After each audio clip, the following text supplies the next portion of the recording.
Welcome to our channel. Today we how to subscribe to Energy Insight alerts with Empower, complete guide step by step clearly. To start, visit the Empower website. Locate the login button on the top right corner of the homepage.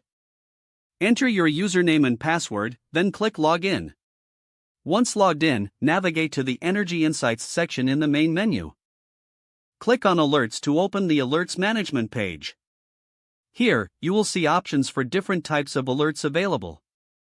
Review the alert options to find the ones that suit your needs best. Click this button to confirm your subscription to the selected alerts. A confirmation message will appear, indicating your successful subscription. You will now receive alerts based on your selected preferences. To manage your alerts in the future, return to the Alerts section anytime. This process ensures you stay informed about your energy usage and insights. For further assistance, refer to the Help section on the Empower website. If the page does not load, refresh the browser or try again in a private or incognito window.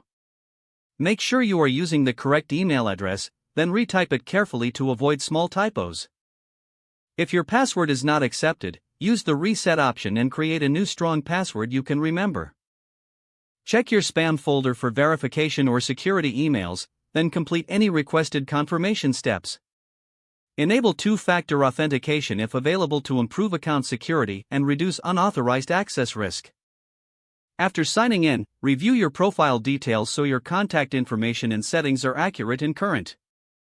If you see an error message, note it down and try again after restarting your device and internet connection. Log out when you finish, especially on shared devices, to keep your account and payment information secure. If the page does not load, refresh the browser or try again in a private or incognito window.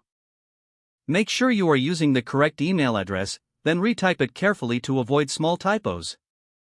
If your password is not accepted, use the reset option and check your spam folder for verification or security emails, then complete any requested confirmation steps. Enable two-factor authentication if available to improve account security and reduce unauthorized access risk. After signing in, review your profile details so your contact information and settings are accurate and current. If you see an error message, note it down and try again after restarting your device and internet connection. Log out when you finish, especially on shared devices, to keep your account and payment information secure. Don't forget to like this video and subscribe to our channel for more step-by-step tech guides.